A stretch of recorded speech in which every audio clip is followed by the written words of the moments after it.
Guíos médicos. Muy buenas tardes, buenas noches, doctor Máximo Bento, quien nos acompaña en esta tarde, agradeciéndole infinitamente el esfuerzo y la dedicación con la que nos acompaña cada mes en una charla eh, dedicada y exclusivamente para sus colegas neonatólogos de Perú, Bolivia y bueno, los que se unen a través de nuestra página y de nuestros canales en Latinoamérica. Sin más preámbulos, dejo ahora a cargo al doctor Máximo Bento, quien en esta tarde tiene una conferencia muy importante y un tema bastante interesante que transmitirles a ustedes. Espero sea de su agrado y como siempre las preguntas por favor al finalizar a través de vía de chat. Gracias. Muchas gracias, José Espinosa, por la amable presentación. El tema que vamos a tratar hoy es el de marcadores de infección. Todos sabemos la importancia que tienen y vamos a analizar un poco la perspectiva de los marcadores más utilizados y algunos novedosos por si hubieran alguna aplicación clínica. Bien, los marcadores de infección se utilizan sobre todo para diagnosticar la septicemia o la sepsis bacteriana. Definimos la septicemia como el hallazgo de dos hemocultivos positivos pertenecientes al mismo organismo, a la misma bacteria, y obtenidos en condiciones de esterilidad. El hemocultivo sigue siendo el estándar de oro. Las bacterias que se obtienen en la muestra de sangre son inducidas a crecer en un medio enriquecido y a una temperatura adecuada. No hay que confundir, y esto es muy importante, la bacteriemia, que es el crecimiento en el cultivo, con la septicemia, que es la reacción anormal que se produce en un huésped, en un individuo, cuando es infectado por una bacteria. Estas dos son completamente distintas. Es decir, una bacteriemia puede ser completamente asintomática, ser un hallazgo casual y no tener ninguna importancia, y una septicemia es una enfermedad muy grave con una elevada morbilidad y mortalidad. Por lo tanto, podemos decir que una sepsis clínica es un estado inflamatorio generalizado del organismo, lo que se conoce como el síndrome de respuesta inflamatoria sistémica, y coincide con una infección conocida o sospechada. Cuando hablamos de síndrome de respuesta inflamatoria sistémica, tenemos que considerar que para etiquetar a una respuesta clínica de estas características, tiene que cumplir al menos dos de los criterios indicados, uno de los cuales tiene que ser una temperatura normal o alteración del recuento leucocitario. El listado de criterios sería, en primer lugar, una temperatura central tomada en el recto o tomada en cualquier cavidad de más de 38 grados o menor de 36 grados. La presencia de una taquicardia, que significa una frecuencia cardíaca media más de 2 desviaciones estándar por encima de lo normal para la edad, en ausencia de estímulos externos, drogas o dolor. Una elevación persistente de la frecuencia cardíaca durante 30 minutos a 4 horas y o la presencia de una bradicardia con una frecuencia menor del percentil 10 en ausencia de un estímulo vagal, de la administración de beta bloqueantes o una cardiopatía congénita. El tercer punto sería la taquimia, es decir, más de 2 desviaciones estándar de la frecuencia respiratoria normal de un recién nacido, que está en torno a entre los 30 y las 60 respiraciones por minuto, y una leucocitosis o leucopenia con un mayor porcentaje del 10% de neutrófilos inmaduros. Todos estos factores, temperatura, frecuencia cardíaca, frecuencia respiratoria y desviación izquierda de la fórmula o leucocitosis, son factores que nos reflejan a nivel clínico y a nivel analítico la respuesta inflamatoria sistémica. La presencia de signos clínicos unidos a un síndrome de respuesta inflamatoria sistémica nos van a definir, por lo tanto, una septicemia. ¿Cómo podemos clasificar la sepsis? Las septicemias se pueden dividir de dos formas. Las llamadas verticales, que también en la terminología anglosajona son las Early Onset Sepsis o sepsis de instauración precoz, que están generalmente causadas por gérmenes localizados en el canal genital materno y que contaminan al feto por vía ascendente o por contacto directo con las secreciones contaminadas. Y generalmente se manifiestan dentro de las primeras 72 horas después del nacimiento del bebé. Por lo tanto, recuerden, sepsis neonatal precoz o sepsis vertical de causa de la transición durante la transición fetal neonatal o intrauterinas y que se manifiestan en los primeros 3 días posparto.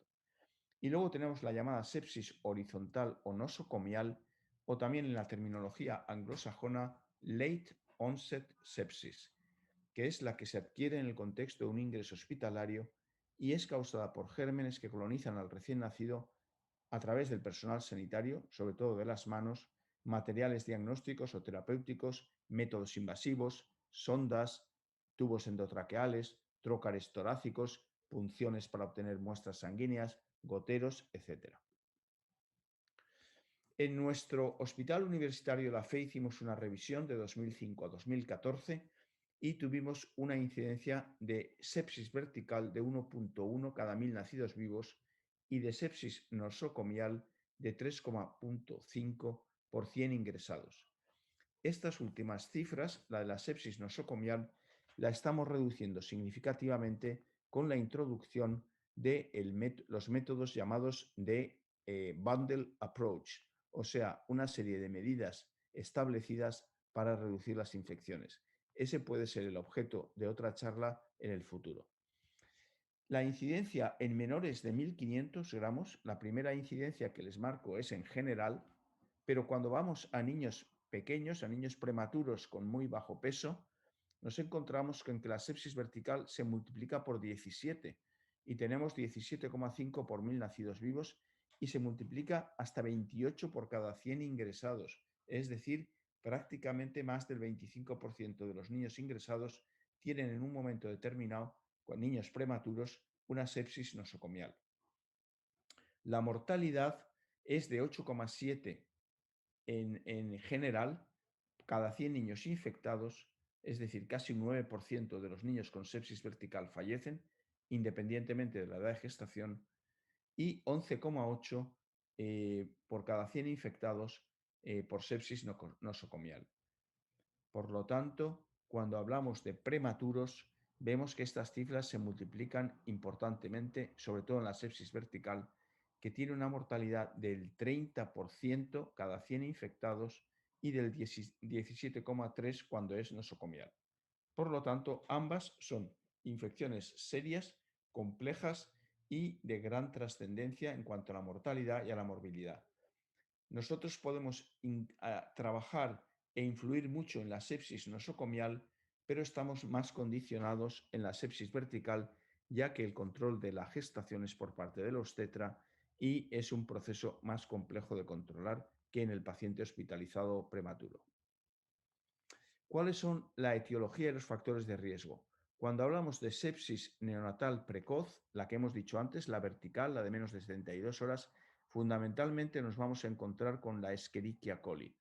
Esta Escherichia coli es el factor, el agente patógeno más abundante, aunque sí encontramos pseudomonas, estafilococos, enterococos del canal rectal de la madre, etc. Y los factores de riesgo son la colonización por estreptococo G, beta hemolítico de tipo G. Este lo conocen ustedes, el Group B streptococo, que se hace un estudio de diagnóstico precoz a partir de las 34 semanas en todas las gestantes y con esto hemos conseguido disminuir notablemente la mortalidad por sepsis neonatal precoz. También se da en coriamnionitis, rotura prematura de membranas, parto prematuro o gestación múltiple. En cuanto a la sepsis tardía, estamos hablando de una colonización en nuestro hospital y la verdad es que en la mayoría de las publicaciones de la literatura internacional coinciden con nosotros, pero cada hospital debe tener estudios realizados. Ustedes deben tener, cuando estén atendiendo a estos pacientes, tienen que tener el listado proporcionado por microbiología de los gérmenes más comunes que hay en la sepsis tardía, porque en el momento de sacar el cultivo y empezar con una terapia antibiótica no dirigida, sin saber qué germen es, deben incluir en esa terapia no dirigida aquellos gérmenes que son más habituales. Nosotros siempre, nuestra combinación antibiótica inicial, que es ampicilina y un aminoglucósido, generalmente amicacina, está dirigida sobre todo al estafilococo coagulasa negativo, que es el más común, aunque estamos viendo cada vez más estafilococo dorado y también algunas, especialmente en los niños muy prematuros, en los microprematuros, infecciones por Klebsiella, por Pseudomonas, etcétera, y también muchas infecciones por hongos. Estas sepsis se dan sobre todo en prematuros, niños de muy bajo peso al nacer, niños que llevan un catéter central prolongado, procedimientos invasivos, la neumonía asociada al ventilador que les explicaba el otro día y la presencia de antibióticos. La reducción del uso de antibióticos y el uso de antibióticos por menos días está disminuyendo significativamente la sepsis nosocomial. ¿Cuáles son los aspectos fisiopatológicos? Bien, cuando entra una bacteria en el organismo tenemos dos fenómenos muy importantes, que son el reconocimiento del patógeno por el organismo, que se produce mediante los Pattern Recognizing Receptors, que son los Toll-like receptors, Knot-like receptors y Rig-like receptors. Algunos, como el Toll-like, está en la superficie celular y otros, como el Rig o el Knot, están dentro de la célula cuando la bacteria penetra dentro. Y por otra parte, hay un reconocimiento también de moléculas asociadas a la presencia de un patógeno. Los patógenos emiten señales que son captadas por el organismo y estas se llaman DAMP, que significa Damage Associated Molecular Patterns.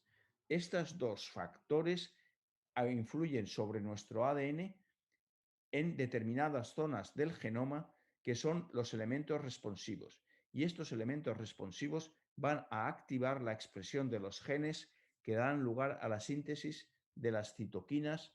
Las quemoquinas van a activar células de defensa como los macrófagos, van a activar el sistema del complemento para la opsonización, factores de población, liberación de óxido nítrico y leucotrienos. ¿Cuáles son los biomarcadores diagnósticos? Bien, en primer lugar, ¿cuáles son las propiedades que debe tener un biomarcador? Un biomarcador debe ser estable y debe permitirse ser conservado en la muestra sanguínea unas horas sin descomponerse. Es imposible sacar una muestra y realizar inmediatamente el análisis en la mayoría de las ocasiones, por lo tanto, a veces tiene que tener una duración por lo menos de unos minutos y preferiblemente de una hora. Tiene que ser determinable en un pequeño volumen de muestra, dadas las características de nuestros pacientes. Tiene que tener una correlación estrecha entre los sangres venosa y capilar. Muchas veces no es posible sacar una muestra venosa y hay que ir a un capilar. Tienen que ser determinadas mediante un proceso automatizado, de forma que la máquina, cuando esté calibrada, dé siempre resultados fiables. Los resultados tienen que ser cuantitativos en cantidad, en nanogramos o en miligramos por decilitro, etcétera, y no por colores. La rapidez entre la obtención de la muestra y los resultados debe ser importante y debe ser muy corta. Debe estar disponible en el laboratorio clínico de nuestro hospital las 24 horas del día y tiene que tener un bajo coste.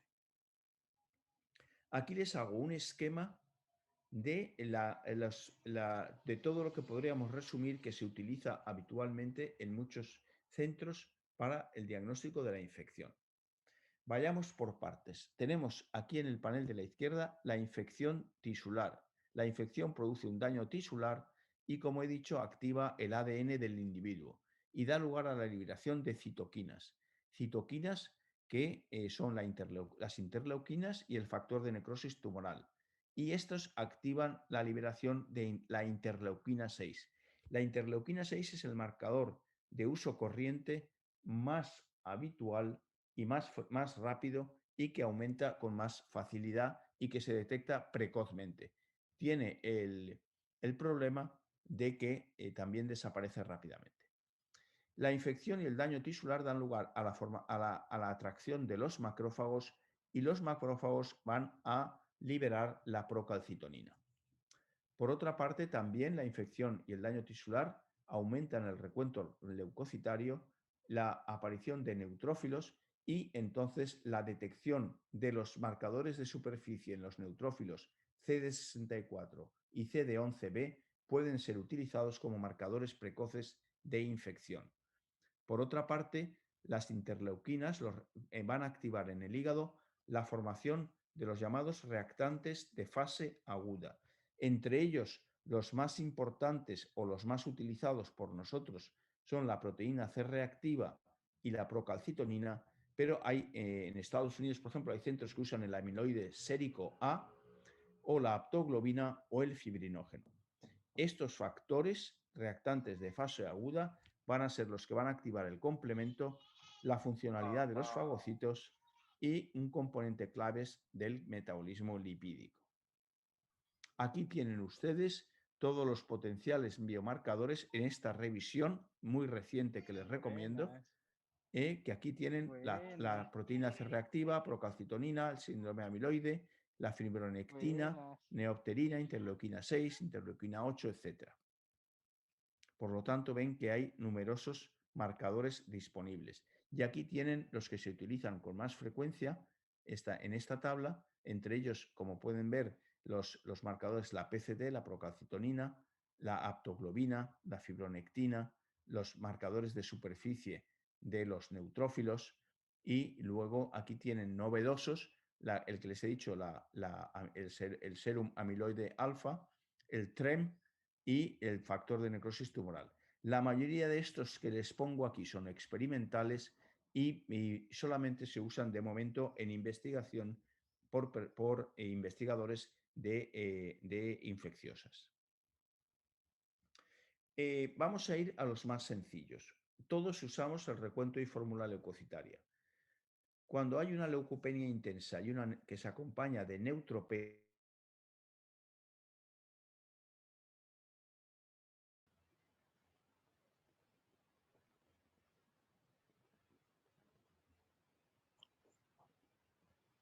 Buena señal.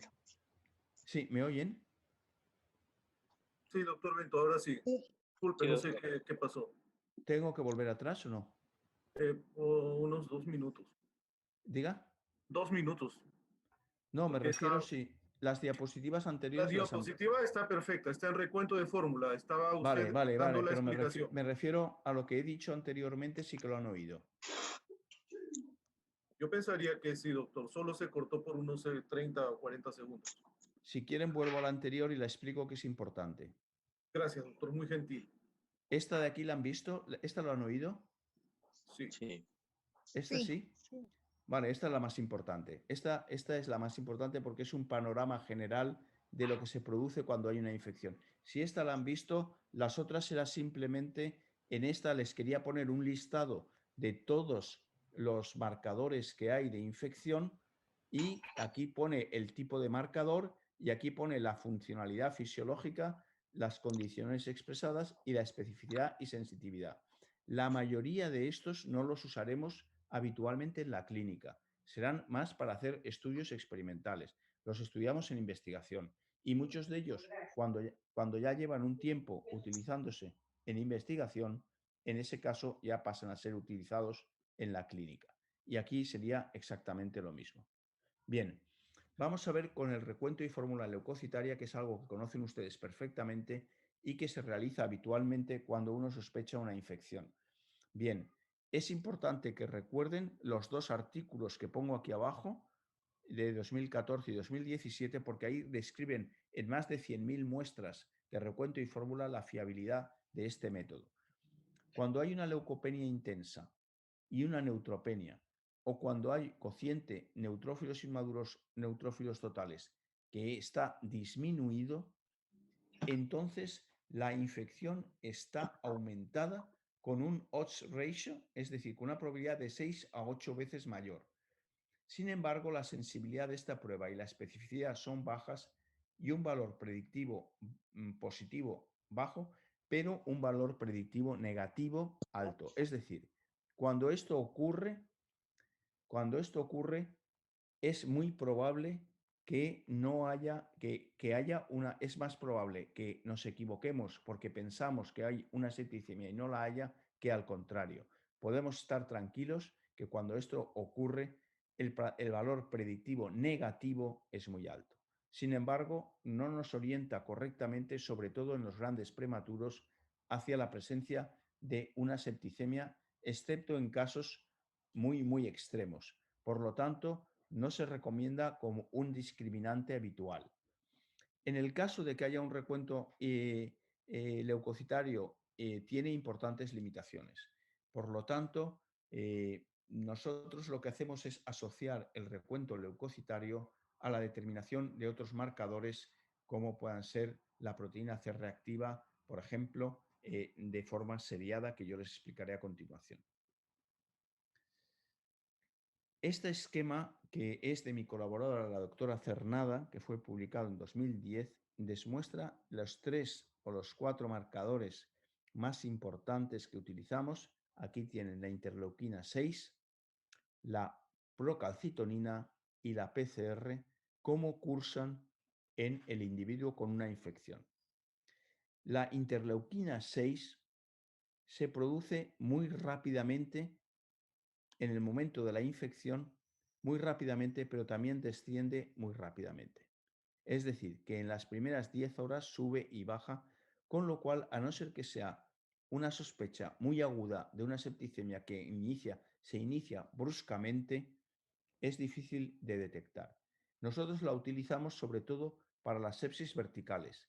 En cuanto un recién nacido tiene síntomas de que puede estar haciendo una septicemia, o sea, tiene una frecuencia cardíaca más alta de lo normal, de una forma más o menos prolongada, tiene una tendencia a una alteración del color cutáneo, una alteración de la temperatura, una distermia, o sea, una tendencia a la hipotermia o una hipertermia, o la madre tiene fiebre y tiene una coriamnionitis, solemos determinar siempre la interleuquina 6 y hacemos un hemocultivo. La procalcitonina es menos utilizada por nosotros, pero hay muchas unidades neonatales que la utilizan. La procalcitonina sube en las primeras 10 horas, se mantiene en un pico casi 24 horas y luego empieza a descender. Y es la proteína C reactiva la que tarda un poquito más en subir, pero es la que más tiempo permanece y por lo tanto el hacer análisis seriados nos permite ir viendo que la infección está presente. Mientras que en la procalcitonina a veces hacemos un análisis aquí, luego está estable, pero luego baja y sin embargo la infección todavía está ahí. Hablemos de la proteína C reactiva. La proteína C reactiva, como les he dicho, es un reactante de fase aguda que está producido por el hígado como respuesta a la interleuquina 6 y a la interleuquina 1 beta.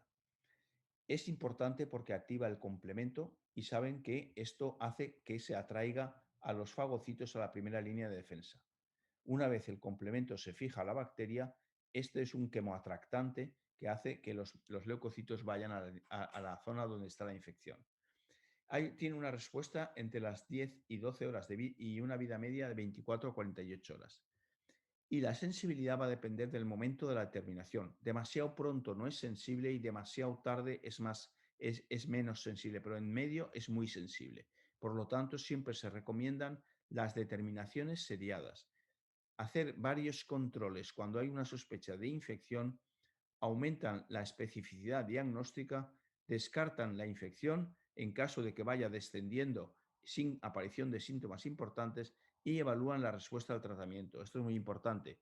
La proteína C reactiva tiene mucha utilidad para valorar la respuesta a un tratamiento. Es casi inmediato a la segunda o tercera dosis de antibiótico que se produzca una mejoría cuando el antibiótico es eficaz.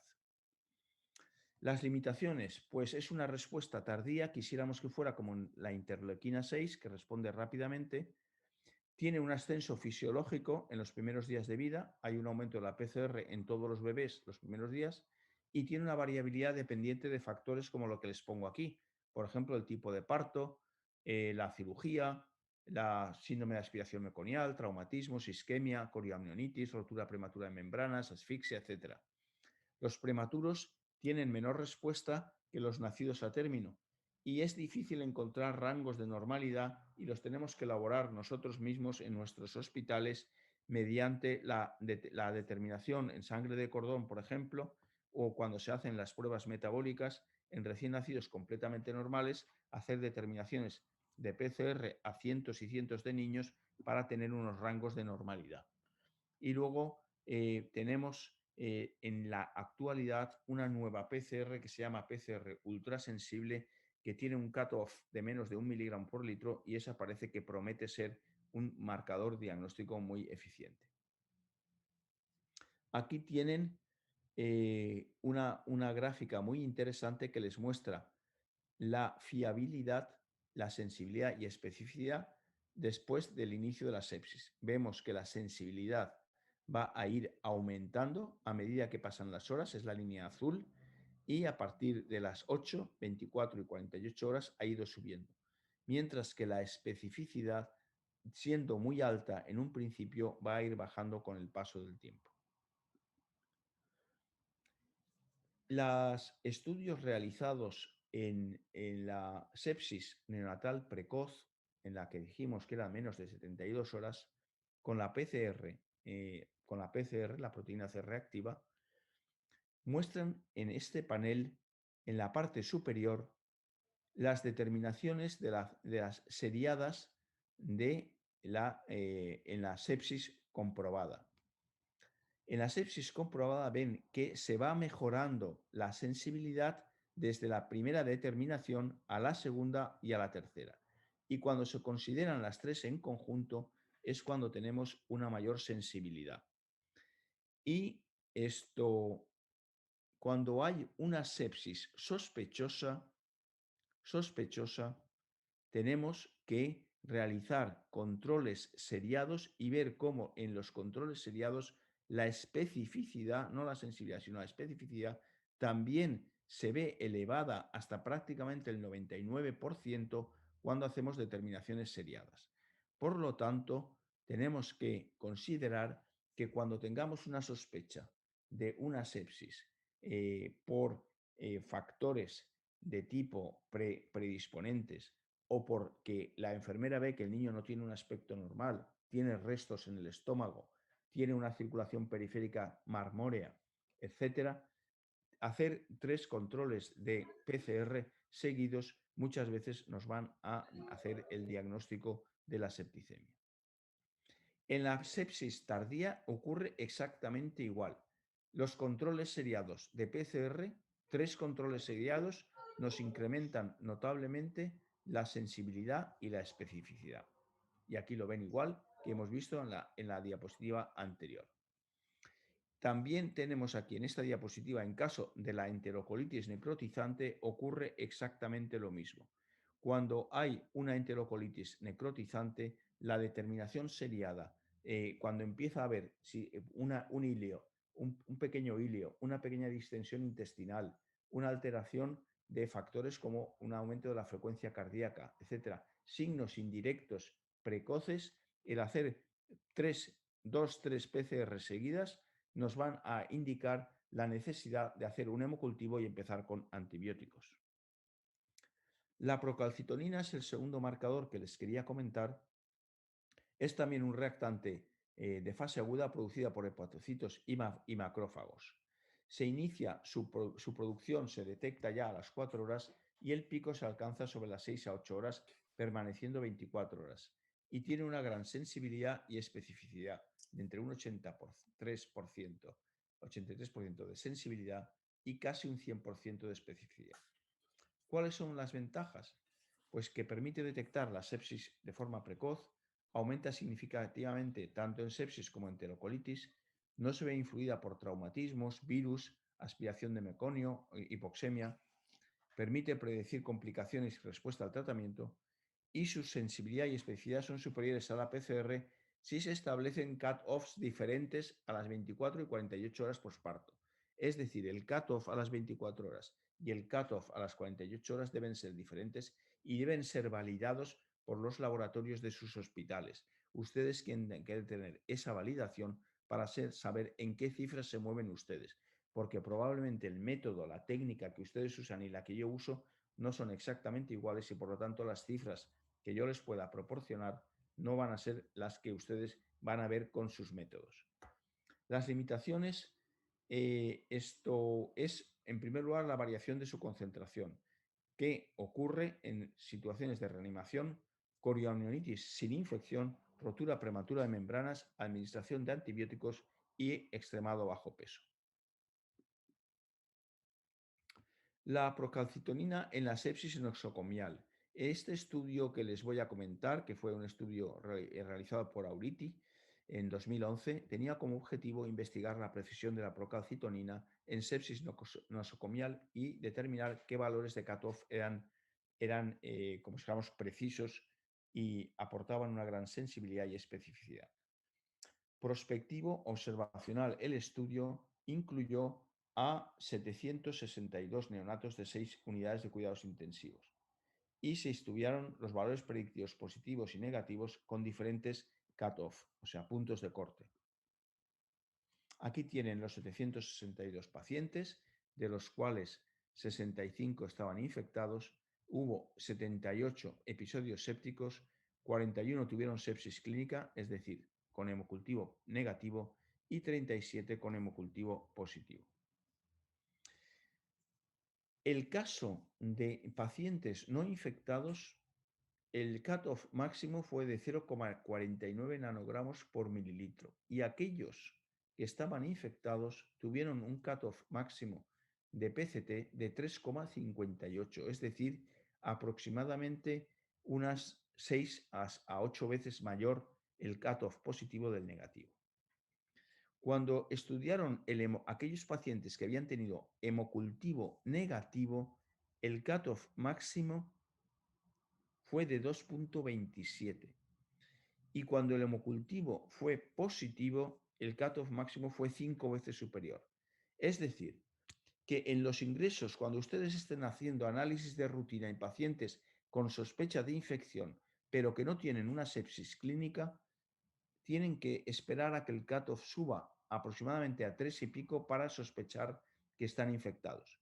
Mientras que cuando hay clínica, aspectos clínicos, el síndrome aquel de inflamación que yo les comentaba al principio, alteración de frecuencia cardíaca, respiratoria, etcétera, etcétera, ahí el cutoff será alrededor entre 2,27 y 10,8. Es decir, esas son las cifras con las que nos manejamos.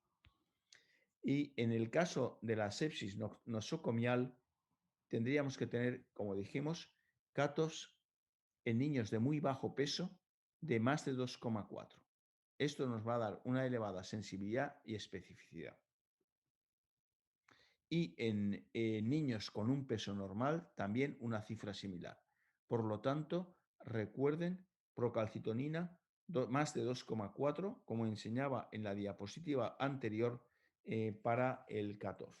La curva ROC de la PCT en la sepsis nosocomial nos indica que la sensibilidad, el área bajo la curva de 0,80, tiene un intervalo de confianza del 95% en valores de 0,75 a 0,05. Por lo tanto, podemos concluir que en neonatos de menos de 1.500 gramos, un valor sérico de más de 2,4 nanogramos por mililitro urge al inicio de una antibioterapia empírica. Y en neonatos de menos de 1.500 gramos, como si dijéramos todavía más pequeños, un valor de PCT de menos o igual a 2,4 conlleva un riesgo bajo de sepsis nosocomial. Recuerden estas conclusiones del trabajo de Auriti en el Archives of Disease of Children en la edición fetal neonatal. El mismo gráfico que les he visto antes, aquí tendrían la PCR, ya se la he explicado, ya les he explicado la PCT y faltaría la interleuquina 6. Bien, la interleuquina 6 tiene una sensibilidad enorme cuando se hace muy, muy precozmente, para lo cual tenemos que tener una sospecha fundada o tenemos que tener factores de riesgo elevado. Madre con fiebre alta, taquicardia, dolor uterino, dolor abdominal, indicativo de una corioamnionitis, o niño que nace con un cordón teñido y maloliente, con una funisitis, realicemos inmediatamente una interleuquina 6. Realicemos la interleuquina 6 en las primeras 6 horas de vida, realizamos una segunda en las primeras 12 horas de vida y en la segunda, coincidiendo con la segunda, o bien una procalcitonina o ya empezamos con una PCR. A medida que pasan las horas de vida, ven que la sensibilidad va bajando. Por lo tanto, estamos en las menos de 24 horas la sensibilidad de la interleuquina 6. Tiene un aumento muy rápido tras la infección. Está aumentada consistentemente en la sepsis vertical, en la sepsis producida en la transición fetal neonatal o intrauterina. Tiene una vida media muy corta y es un marcador muy sensitivo y muy precoz. Tenemos que pensar en una infección para cazar una interleuquina alta. Si nos dejamos pasar el tiempo y no pensamos en ello y la pedimos, probablemente estará baja y en ese caso no nos va a servir para nada.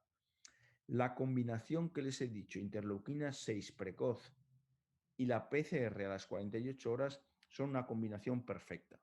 6, 12 horas y de 12 a 24 comenzar con PCRs. ¿Cómo se usa? Nosotros publicamos este artículo en Acta Pediátrica en 2012, si quieren se lo puedo remitir para que vean cómo hemos utilizado la interleuquina 6 como predictor de sepsis vertical. El objetivo fue comparar la precisión diagnóstica de la interleuquina 6 en cordón con PCR como predictores de sepsis vertical en neonatos con factores de riesgo de infección. Este fue un estudio prospectivo y observacional que duró un año y en el que se obtuvieron muestras de sangre de cordón de 128 recién nacidos que tenían factores de riesgo de infección y de los cuales el 7,8 se confirmó una sepsis vertical con hemocultivo positivo en 5 casos. La probabilidad de desarrollar una sepsis se hizo mediante un cálculo estadístico que se llama el Likelihood Ratio y su precisión como predictores se comparó mediante una regresión logística binaria. Se realizó una regresión logística multivariada para identificar factores independientes que sabemos que hay de riesgo de sepsis. Bien, la IL-6 versus PCR nos mostró que la interleuquina 6 en la sepsis vertical tenía un área bajo la curva de 0,88, será mucho más sensible que la PCR. Y la interleuquina 6 y la interleuquina negativa eran 7,14 veces superior en cuanto al valor predictivo de sepsis que cuando era negativa. Y cuando había una PCR positiva y una PCR negativa, la diferencia era menor, 2,8 versus 0,5. Por lo tanto, esto nos dio a entender que en sepsis verticales con factores de riesgo, la interleuquina 6 es el agente diagnóstico de mayor entidad. Y la coriomielitis y la larga al minuto se identificaron como factores independientes de riesgo. Por lo tanto, un niño que cuesta de reanimar, la madre coriomielitis, las aguas fétidas, etcétera, interleuquina 6. Aquí ven ustedes la especificidad y la especificidad y la sensibilidad en rojo de la interleuquina 6 y en azul de la PCR. Por lo tanto, en estadios precoces, siempre la interleuquina 6. Aquí tienen lo que les comentaba antes, el área debajo de la curva y la sensibilidad de 0,003, o sea, altamente sensible. Mientras que la PCR tiene solamente un área bajo la curva de 0,70. Por lo tanto, el intervalo de confianza es menor. Conclusiones.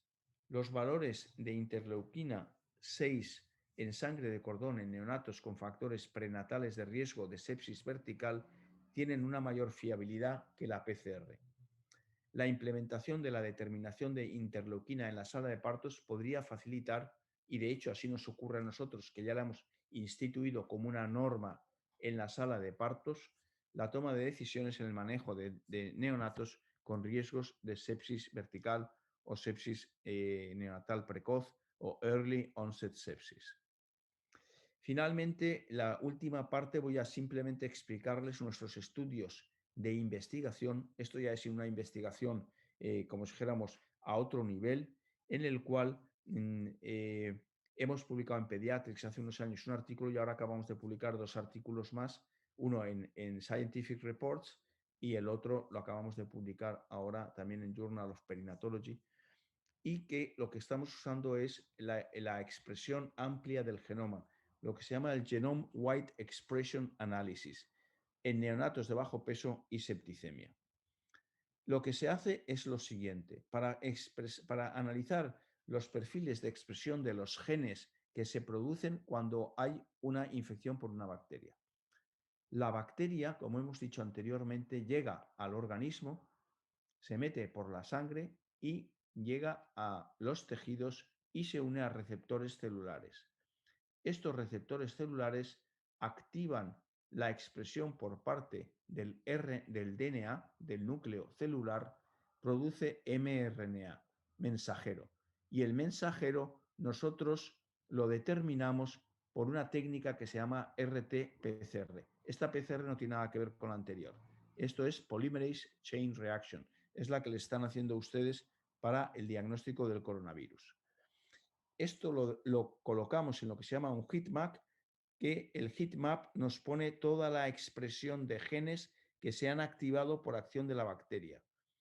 Estos genes son estudiados y mediante el estudio de los patrones de correlación vemos cuáles son las proteínas que expresan mejor la presencia de una infección. Hacemos un análisis estadístico de la expresión de estas proteínas y vemos la firma de la enfermedad, es decir, el patrón de firma de la enfermedad que nos dice cuál es la enfermedad que se ha producido. En este estudio, lo que nosotros queríamos era comparar los perfiles de expresión génica en prematuros que tenían sepsis comparados con los perfiles de expresión de los genes en aquellos que no tenían infección. Realizamos un estudio observacional prospectivo en nuestro centro, pacientes de menos de 1.500 gramos si tenían riesgos de sepsis o síntomas de sepsis y al mismo tiempo controles de la misma edad de gestación y peso que no tenían infección. El diagnóstico de sepsis se hizo por hemocultivo y aislamos el RNA de estos pacientes y tras analizar su integridad hicimos una hibridación en el Human Gene Chip Array para estudiar los 28.000 genes que se expresan en estas circunstancias. Aquí tienen ustedes la representación gráfica, lo que se llama una PCA de los pacientes. Los pacientes que tenían controles, o sea, que no tenían infección, están aquí en medio.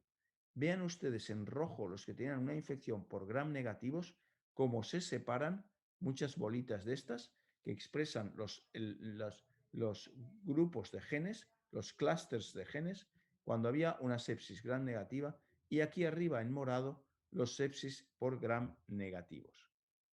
Aquí tienen lo que les he explicado antes, los clústeres de genes expresados y ven ustedes cómo según el patrón de expresión de genes había una infección por E. coli, había una expresión por cons, había una infección por gram negativos o una infección por gram positivos. Estos son gram negativos y estos son gram positivos.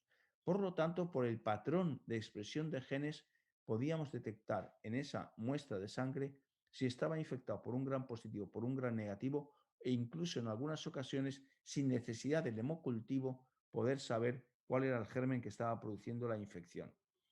Aquí estudiamos los marcadores, las proteínas expresadas y vimos que las proteínas CD177 de la superficie de los neutrófilos, las metaloproteinasas 8 y los CD40 también, proteínas de expresión de la superficie, eran altamente significativas. El factor de necrosis tumoral y la CBPD, también otra proteína, era, como si dijéramos, altamente significativas. Ahora nosotros lo que tenemos que hacer es coger y en vez de usar la PCR, por ejemplo, o la interleuquina 6, hacer un test diagnóstico con la metaloproteinasa, por ejemplo, MMP8, ponerla en una tirita y con una muestra de sangre ver la expresión de esta metaloproteinasa y ver si efectivamente es lo que estamos probando, coincide con la presencia de una infección. Los genes, como conclusiones de la sepsis neonatal, los genes de la red del factor de necrosis tumoral alfa tuvieron la mayor relevancia, lo cual era de esperar, porque saben ustedes, como hemos visto en el gráfico anterior, que es un factor que se activa por la presencia de sustancias tóxicas producidas por las bacterias. y el área bajo las curvas ROC para los genes más relevantes mostraron que la metaloproteinasa 8 y el CD177 eran los biomarcadores de mayor relevancia. Por lo tanto, ahora nosotros vamos a estudiar estos biomarcadores para ver si podemos desarrollar un kit diagnóstico que nos demuestre que, que hay una sepsis de una forma muy precoz para poder coger esa infección precozmente, darle tratamiento antibiótico intenso y corto y con esto superar la septicemia y evitar la morbilidad y la mortalidad. Bien, para finalizar ya les hablaré de los biomarcadores de neumonía asociada a la ventilación, que fue lo que les expliqué el otro día. Para ello, acuérdense que hablamos de una infección que se produce en el pulmón cuando se usa el respirador durante mucho tiempo y entonces nosotros lo que hacíamos era introducir un catéter protegido en la punta que lo metíamos en un bronquio de tamaño medio o pequeño y con este cepillito rascábamos la superficie bronquial y captábamos una pequeña cantidad de material biológico que luego cultivábamos para poder ver si allí había bacterias. Este es el catéter teloscopado. Ven ustedes cómo va protegido y dentro hay un cepillito que es el que nos permite obtener las muestras en el pulmón. Luego se cierra, aquí está el protector, se vuelve a meter dentro para evitar la contaminación y luego se siembra mediante los medios de cultivo.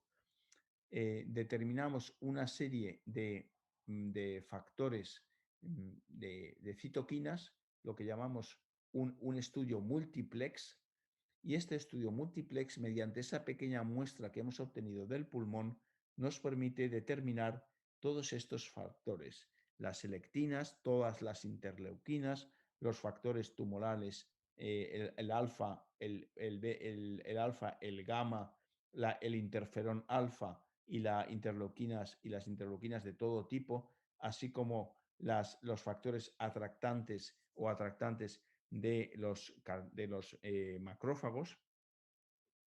Todos estos factores son analizados y de ahí obtenemos una serie de resultados. Aquí tienen ustedes las características de la población estudiada que no tenían neumonía asociada al ventilador y los que tenían neumonía asociada al ventilador. Y en estas vimos los gérmenes aislados en los pacientes que tuvieron sepsis fueron Staphylococcus aureus, Staphylococcus marcensis, Staphylococcus maltophilia y la Candida albicans. De todos el multiplex que realizamos, de todas aquellas interleuquinas, factores quemoatractantes, etcétera, que hicimos, vimos que la interleuquina 17A es la única citoquina que mostró diferencias entre pacientes con una neumonía asociada al ventilador y aquellos que no la tenían. Era altamente específico y altamente sensible. Por lo tanto, este es un marcador específico para la determinación en lavado traqueobronquial de la infección causada por la neumonía, por el ventilador, fundamentalmente por los agentes que les he dicho. La área bajo la curva, ven ustedes, es extraordinaria, 0,92, y el cutoff fue de 0,27 microgramos por mililitro. Sensibilidad 100% y especificidad 83%.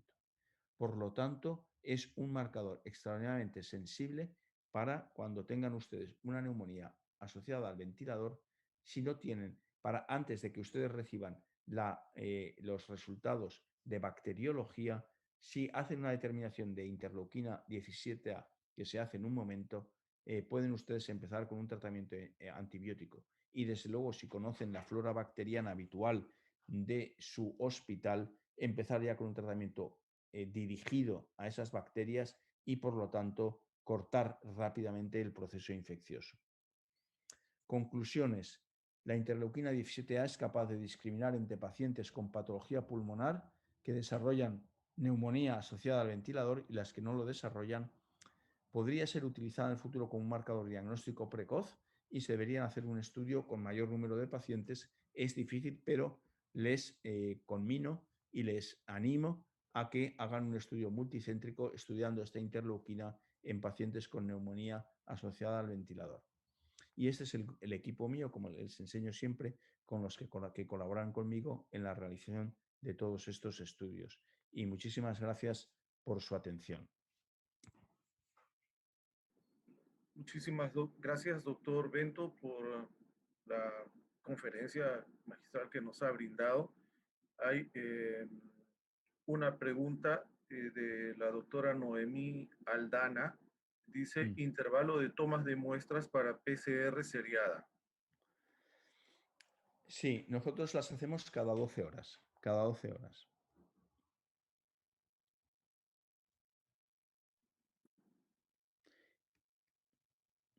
De todas formas, ¿me oyen? Sí, doctor. ¿Me oyen? Sí. Sí, doctor. De todas formas, depende mucho de las circunstancias. Vamos a ver.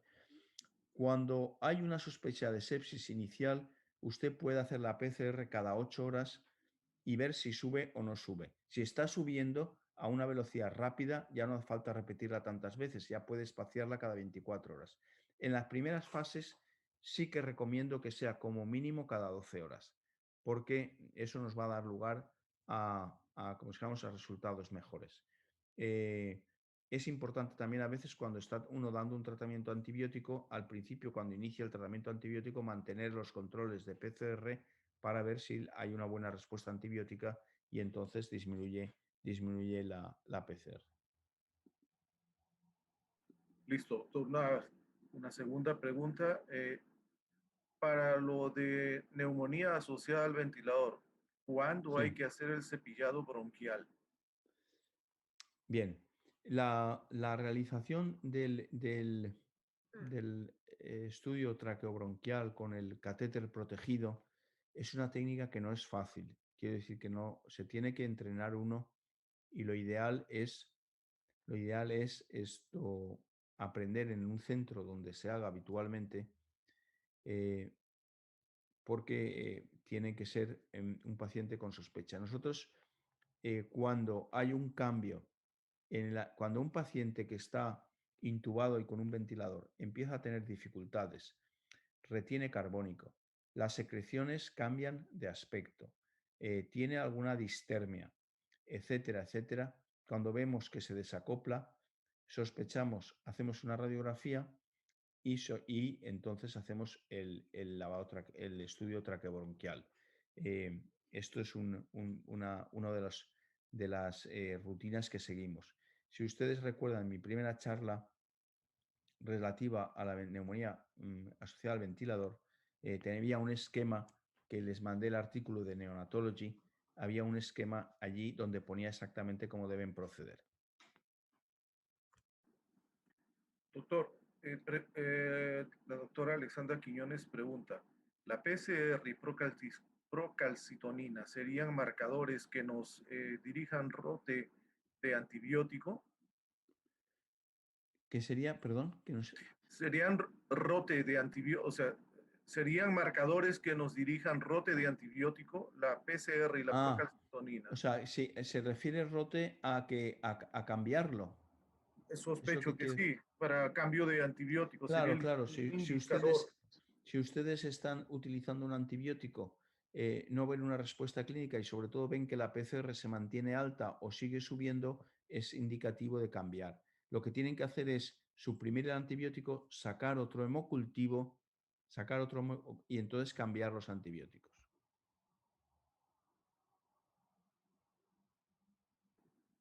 En su experiencia en el recién nacido término, sin clínica, ¿la vacunación afecta resultados de PCR?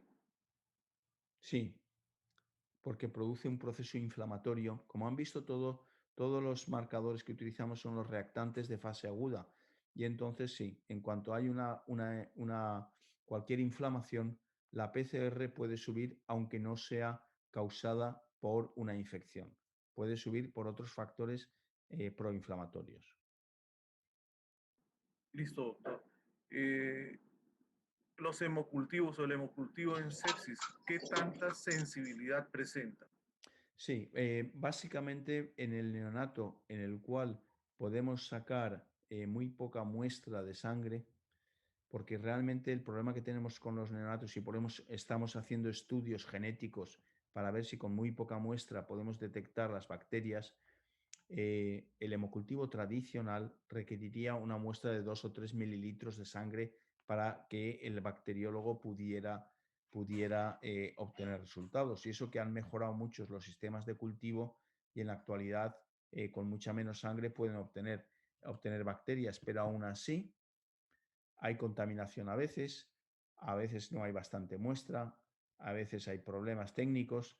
Con todo, casi diríamos que solamente el 40 o el 50% de los hemocultivos dan resultados que son realmente fiables. Muchas gracias, doctor. ¿Cuáles son los intervalos de control de procalcitonina y por qué no la solicitamos en sepsis vertical? Bien, la procalcitonina, nosotros tenemos menos experiencia. Nosotros la utilizamos más en el área pediátrica que en el área neonatal.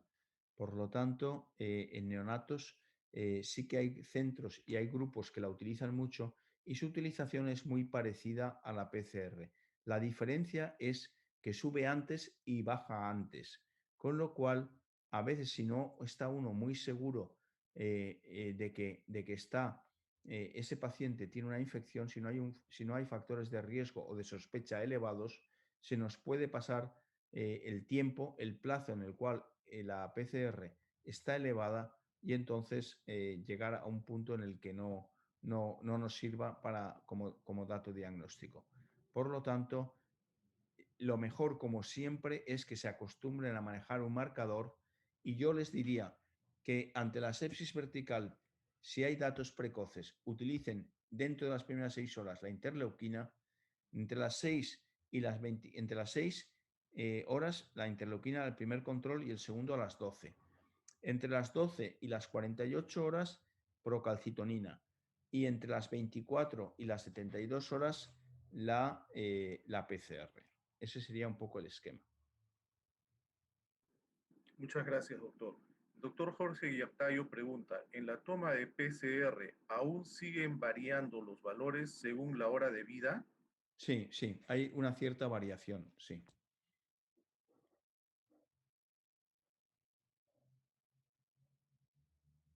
Pregunta del doctor Walter Galeano, ¿en qué momento pedimos la PCR ultrasensible y cuál es su comportamiento en el proceso séptico? Bien, el comportamiento es muy parecido a la de la PCR normal. Lo único que ocurre con la PCR ultrasensible es que no se ve alterada por factores exógenos, con lo cual cuando tiene una subida es mucho más sensible y por lo tanto cuando hay una subida de la misma, el riesgo de que haya una infección es extraordinariamente elevado. También estaría indicada a partir de las 24 a 48 horas de vida en las sepsis neonatales precoces y a partir del momento de sospecha diagnóstica con intervalos de 8 a 12 horas en la sepsis tardía. Muy amable, doctor. La doctora Sara Giraldo, ¿qué tan útil sería el cultivo de punta de tubo endotraqueal aparte de las tomas de PCR para determinar sepsis intrahospitalaria? Bien, las tomas de cultivo traqueal, como las tomas de cultivo de punta de catéter, son indicativas de la flora bacteriana existente en el interior del bebé. Y por lo tanto, cuando retiramos un tubo endotraqueal o retiramos un catéter, tomar la muestra nos sirve para tener una idea de la ecología que existe en ese paciente. Y en caso de que presentara sintomatología al poco tiempo de retirado el catéter o de haber retirado el tubo endotraqueal, sería más fácil empezar con un tratamiento antibiótico empírico. Muchas gracias, doctor. Me parece que esta respuesta la ha concedido, pues la podrá confirmar usted. Pregunta la doctora Mariluz Ayala, ¿a las cuántas horas de vida se puede tomar la interleuquina 17? Y La la ses- interleuquina 17 no tiene que ver con las horas de vida, tiene que ver con el diagnóstico de neumonía asociada al ventilador. Y esta interleuquina no se determina en sangre, hay que determinarla directamente en la secreción bronquial. Por lo tanto, tiene que poner un catéter bronquial como el que les he enseñado en la diapositiva y hacer una toma con el cepillito raspando la superficie bronquial.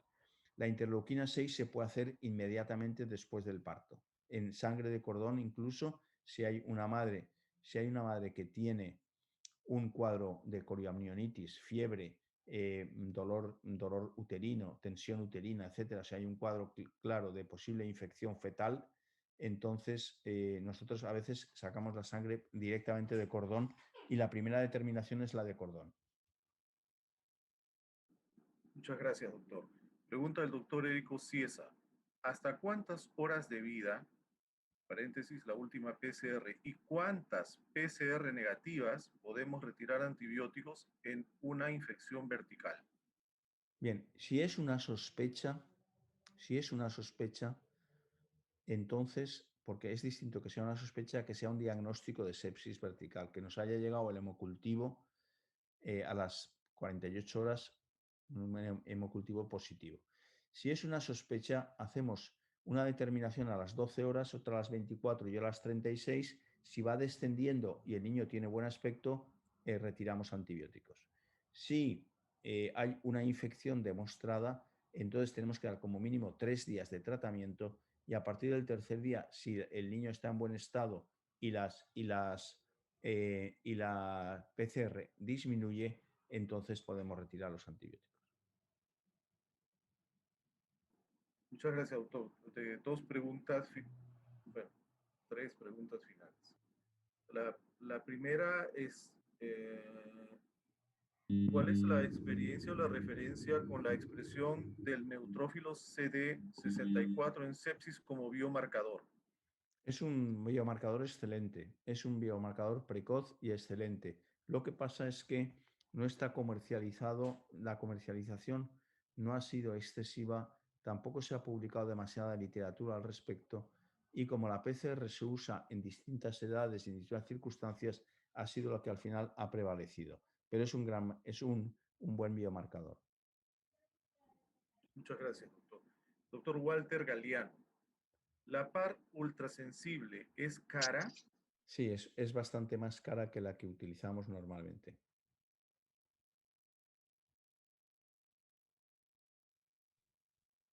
Doctora Angie Gamarra, doctor, ¿cuáles serían los valores de PCR según edad gestacional y o tiempo de vida? Porque muchas veces tenemos bebés que pasan 15 días y continúan con tratamiento y el seguimiento lo hacemos con PCR. Esto es un problema enorme y yo creo que no hay ningún niño, básicamente si la antibioterapia es correcta, los tratamientos se están acortando a 5 días. Entonces, lo digo porque lo primero es que la técnica tiene que ser correcta. Ustedes tienen que saber los valores normales en su laboratorio. El laboratorio tiene que pasar por pruebas de fiabilidad ISO 9000, es decir, tienen que estar las técnicas validadas y comprobadas. Y entonces, si una PCR se mantiene elevada a pesar de llevar un tratamiento antibiótico adecuado, tienen que pensar que hay un absceso o que hay algún foco infeccioso que no da la cara y que puede ser una osteomielitis, por ejemplo, una infección de un hueso, una infección de una articulación. Entonces hay que hacer un rastreo y buscarla, porque ante un tratamiento antibiótico correcto de una septicemia, al segundo o tercer día prácticamente la PCR se negativiza. Muchas gracias, doctor. Dos preguntas finales. Doctora Flor Burga Chumacero, buenas tardes. La punción lumbar para toma de cultivo de líquido cefalorraquídeo está indicada en pacientes con madre con diagnóstico de corioamnionitis al nacimiento. En, en- en teoría, la infección, cualquier infección, podríamos hacer una punción lumbar. Lo que pasa es que se ha caído un poco en el desuso. Cuando yo era residente, desde luego a todos los niños con sospecha de sepsis les hacíamos una punción lumbar para descartar que hubiera una meningitis. En la actualidad se hacen menos punciones lumbares, pero no está contraindicada, se puede hacer. Lo que pasa es que hay que tener una buena técnica para no lesionar, para no hacer daño y luego para no empezar a pinchar muchas veces hasta que obtienes el líquido. Si hay una toma de hemocultivo correcta, no es imprescindible, aunque según algunos autores sí que podría estar indicado. Es muy de criterio de protocolo de cada centro. No le podría decir con 100% si es obligado a hacerlo, pero siempre es recomendable, desde luego. Muchas gracias, doctor. Última pregunta. La elevación de la pregunta el doctor Jonathan Palomino. ¿La elevación de PCR sería un determinante independiente para sepsis e inicio de antibiótico cuando el recién nacido con sospecha de sepsis se encuentre estable? Aquí le vuelvo al artículo que les mostré. Una sola PCR no dice nada o dice muy poco, nos podemos equivocar. Dos PCR seriadas ya son más fiables y tres PCR seriadas ya confirman una sospecha de sepsis. Es decir, nunca una sola PCR, o es muy raro que una sola PCR ya nos indique un tratamiento antibiótico cuando el niño se encuentra estable. Siempre que un niño esté estable, con una buena frecuencia cardíaca, con un tránsito intestinal normal, una buena coloración, una buena actividad y un tono normales, etcétera, etcétera. Primero, ¿por qué sospechamos una sepsis si el niño está bien? Si hay factores de riesgo que pudieran inducir una sepsis, en ese caso tendríamos que hacer un control seriado y ver cómo se comporta la PCR. Si la PCR va en ascenso, entonces podríamos tomar cultivos y empezar un tratamiento antibiótico a la espera de que el hemocultivo llegara, y si llega negativo, entonces retirar antibióticos. Pues doctor Máximo Bento, muchísimas gracias por su deferencia y tiempo